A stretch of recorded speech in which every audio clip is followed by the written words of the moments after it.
Welcome to this week's Aiding Your Game. This week we're going to start talking about adventure building. If you're just starting a campaign, just putting together a new group, or just starting a DM lifestyle. Now we may have to break this up into a couple of videos depending on the length we go, but we're going to be using the Dungeon Master's Guide starting on page 71 and creating from scratch an adventure with detailed encounters and information to utilize in a game. I hope this is inspiring and helps answer the question of where will your adventures take you. Let's jump into it.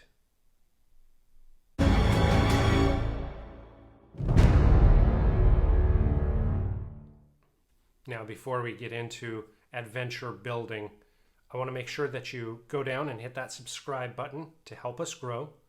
Turn on that bell if you don't mind getting the notifications when we post new content. Make sure to give us a thumbs up and leave a comment so that we can help interact with you in a meaningful way. Now, if you're not running a pre-designed adventure module, there's nothing like creating an adventure for your party and your players to experience. As a longtime DM, I love creating adventures. I love creating encounters. I love weaving stories together that the PCs are a part of. Now, to be able to do this really well, you really need to understand both your players' motivations, their play style, and the characters' motivations. What's going to get your players excited to sit down and go through the adventures, and what reasons are there for their characters to partake in the adventures you're creating? Understanding your players as well as their characters is paramount to making an adventure that the characters will grow and develop and help weave that story with, and keeping your players engaged in the story. Now, we did some early videos a while ago where we covered the same topic. Really, we're going to be doing everything exactly the same, just now we've grown and have better equipment, so I wanted to present it to you again and give a little more detailed nuance into adventure and not just session planning. Now I'm going to be utilizing random rolls through the Dungeon Master's Guide, taking notes, just pencil and paper, as I build with you an adventure to take a party through. As a point of reference, for this video series, we're going to be focusing on a smaller adventure rather than a big epic campaign. With so many of us having to do virtual gaming, not being able to really form the bonds and groups that can go for years and years in these challenging circumstances, I want to keep them bite-sized pieces so that I can find good interaction with players that I can then later have more epic opportunities to play in long-term campaigns. But for this video series, we're just going to be focusing on a small adventure with some bite-sized encounters and bits for our players and the characters to interact with. And again, if you're playing a pre-written module, you will not need to go through these scenarios unless you want to add more bits and pieces to your established game. However, some of the information that we'll be putting together in the encounter building piece, you may want to stick around for just because they may have a good impact for you in your pre-established game. Now, I think the Dungeon Master Guide does a great job of putting together adventure building content. With guidelines for randomization, you can quickly build things on the fly and then build out from those initial on-the-fly concepts. If you don't have preconceived notions of the way a story has to unfold or events that you want to trigger, just using random bits out of the Dungeon Master Guide is a fantastic way to quickly and easily build an adventure that you can flesh out and fit into most of your storytelling styles and utilize with a wide assortment of player characters. Now, you will have to use some creativity, and of course there's plenty of online opportunities to find help and assistance should you run into any questions or any road bumps along the way. But we're going to just be creating as we go. We're going to leave everything up to the roll of the dice for some of the decision pieces, and then fleshing in just with imagination and creativity based on those dice rolls. So the primary dice you're going to want to use for this method in the DM guide is a D20, a D12, and a D6. With just those 3 dice, you'll be able to go through all the tables and build something out. Now, the DM's guide really talks about 2 styles of adventures, location-based and event-based. We're going to talk about each of them a little bit before we start diving in and creating. So location-based adventures are really about the adventure focusing on a set location, whether that's in the wilderness, in a cavern, in a dungeon setting. The adventure is going to take place all in a location-based format. It is the location that has created or encompasses that adventure. It's because of the location that the adventure exists. Now, an event-based adventure really focuses on an event that starts the adventure. It keys everything into action. And because of that event, it's going to spur the players into an adventure. Now, you could argue that both of them kind of start with some type of an event, but the event of the event-based adventure really sets the tone for the story arc that you're going to create in the adventure. And the location event is really based on the location that the adventure is going to take place, or the event could be anywhere, even multiple locations. Now, I'm going to choose a location-based adventure for this initial video. We may go back and do another video that we're going to focus on the event-based adventure as well, just for more opportunity for you to kind of see the process and experience it along with me. Now, the first step is identifying the party's goals. And we have to determine if we're going to be using the dungeon or the wilderness location table. We're going to roll on both of them, and then we'll start using that to kind of meld in what we want that adventure to be. So let's roll the dice and see what we get. So according to the dice, it would be clear a ruin if we are working on a dungeon adventure. Clearing a ruin. Not too bad. Now let's check on a wilderness. This one, return home from a distant place. Returning home could be a lot of fun, especially when you think about how different character backgrounds interact. That may be what we choose. But just for fun, we'll turn the page and roll on other. And that one will be successfully travel through an obstacle course to gain recognition or reward. Now, that one could be pretty fun too, but I think we're going to stick with the wilderness just because I like the thought of, if it's a new campaign, bringing players together. We can have them all start. We can put that as a step, that they all have to have one single hometown. So some good options if we want to have it dungeon-based, wilderness-based, or other-based. And as we continue to roll, I'll start getting an idea of how I want to utilize those roles in forming this adventure idea. Now the next part is going to be identifying important NPCs. Each story is only as good as the story content that everybody puts into it. As a DM, you definitely have to put in plenty of content to help balance the party, focus the party, and drive that story forward. NPCs are your key to do that. So let's roll and see what we have for important NPCs.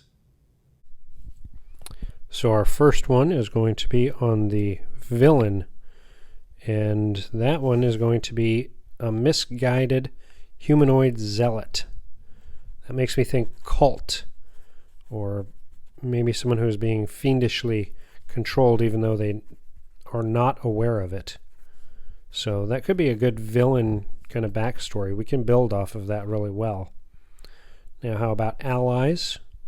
For an ally to kind of be along the way, we're going to get a revenge seeker. So an NPC who is looking for revenge, most likely against the misguided humanoid zealot. And then for a patron to the party, who is the patron?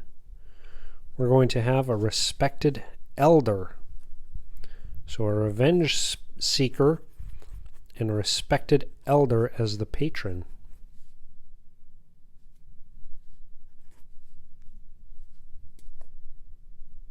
Now the next step is talking about how can we flesh out the area or the location details. Now is when we really have to start pinning things down and deciding what we're going to use from the previous roles and the previous tables to start driving in that adventure story. So we can start narrowing our focus and being more creative and more purposeful in our adventure design. So as we're looking at the items that I've already rolled, I've decided that I really want to focus on a wilderness adventure. Keeping my players out from familiarity and safety of the town is going to be key to really elevate both dangerous aspects that they'll have to face in encounters and start getting them familiar with the world at large. Now, we're going to move ahead a little bit in talking about the location. For this, the DM guide again has some great tools in Chapter 5 that you can start utilizing it. Let's change up the pace a little bit and do some of that so that we can again start narrowing down the focus of what we want to do.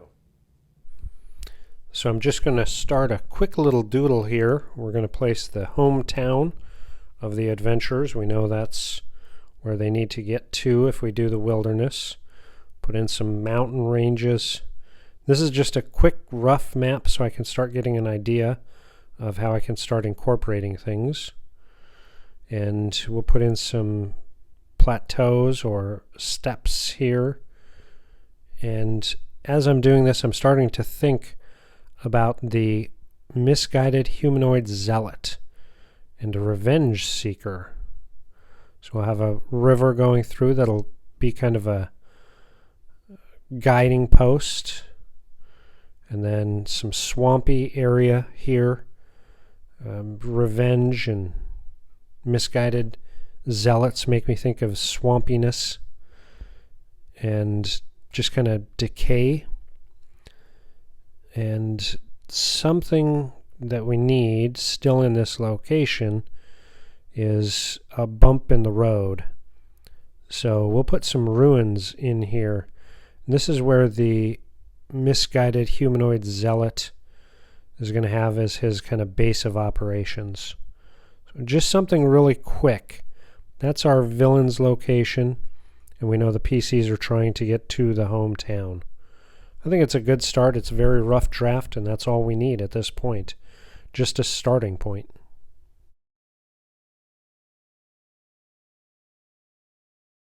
And now that we've got more details finalized, we've got our location selected, and some details added in, we need to find the ideal introduction. Again, we're going to roll on the table to see at random what that introduction for our PCs is going to be. And we'll start utilizing those introduction pieces to fill in more creativity in our adventure building. So the adventure starting point, according to the role, is going to be an NPC requests PCs to go to a location. So an NPC, we've already got a couple that we can pull from, requests PCs to go to a location. So this is perfect for the bump in the road that we built into our map. So things are already coming together. Now, because we're using this as the start of our adventure, you really craft that piece, and that is where you add in your plot hooks and get the players' motivations tempted, the characters' motivations tempted to lead them into the adventure. Now, the last part is often the most challenging, and that's establishing the ideal climax. This is really the most challenging because oftentimes if you plan too far out or you have too much of a set storyline, your players can definitely verge off of the rails, if you will, and take the story in a whole different direction. I never find this to be a bad thing. In fact, I quite enjoy it. However, we do want to have an initial starting idea of what we anticipate the climax to be. So again, we're going to address the chart, see what we have for a roll, and determine it from there. So according to the dice, our ideal climax is going to be traps, hazards, animated objects turn against the PCs while the villain attacks. So traps and hazards, those could be natural hazards in the environment, in the swampy environment, and animated objects turn against the PCs while the villain attacks. So some of these parts, I'm already getting a good vision on this coming all together and creating a consistent story. I've got great bones so far, so I'm going to keep these jotted down. Now we've got the great basis for a good adventure. And depending on how much meat we put on the bones and how much depth we dive into the location, the villain, and the bits behind the scenes, we can stretch this adventure out to multiple sessions so that we get multiple play, or really condense it into a one session, one shot. We've clearly established a beginning, a middle, and an end. Now it's really up to the encounters to fill in the blanks, give challenges to the PCs, and ultimately offer the rewards that the PCs will receive for overcoming these challenges. Now again, we're going to use these bones to build those encounters out, but we'll continue to use the DM's guide and build at random so you can see how quick and easy it is, but also how you can use the tools in the DM's guide and the monster manual to make those encounters even more memorable, impactful, and variant so that your players aren't able to metagame as much and have to be more invested in your adventure and in the story, their character's story, to overcome these obstacles. Now, before we start looking at the encounter building, I do want to address a couple of other items that the DM guide puts in for Dungeon Masters to utilize in their games. Some of those are things like the moral quandaries, in that you can add more depth to your adventure, so it's not just a straightforward adventure. Additionally, they pop in things like side quests, where you can actually add more opportunity for quests during the adventure that can also have risk and reward, as well as twists that can kind of change out that adventure template that you're building. While it may seem straightforward, adding in twists can turn everything up on its head and ultimately lead the adventure in a completely different direction. Now, we're not going to be covering any of these in this video session. However, they are available and follow immediately behind the section on building an adventure in the Dungeon Master's Guide. Thanks for watching that video. I hope you enjoyed it. Here's another video I think you might enjoy. Make sure you hit that subscribe button. Give us a thumbs up and make sure to hit that bell so you get notifications whenever we post new videos. Help us answer the question of, where will your adventures take you?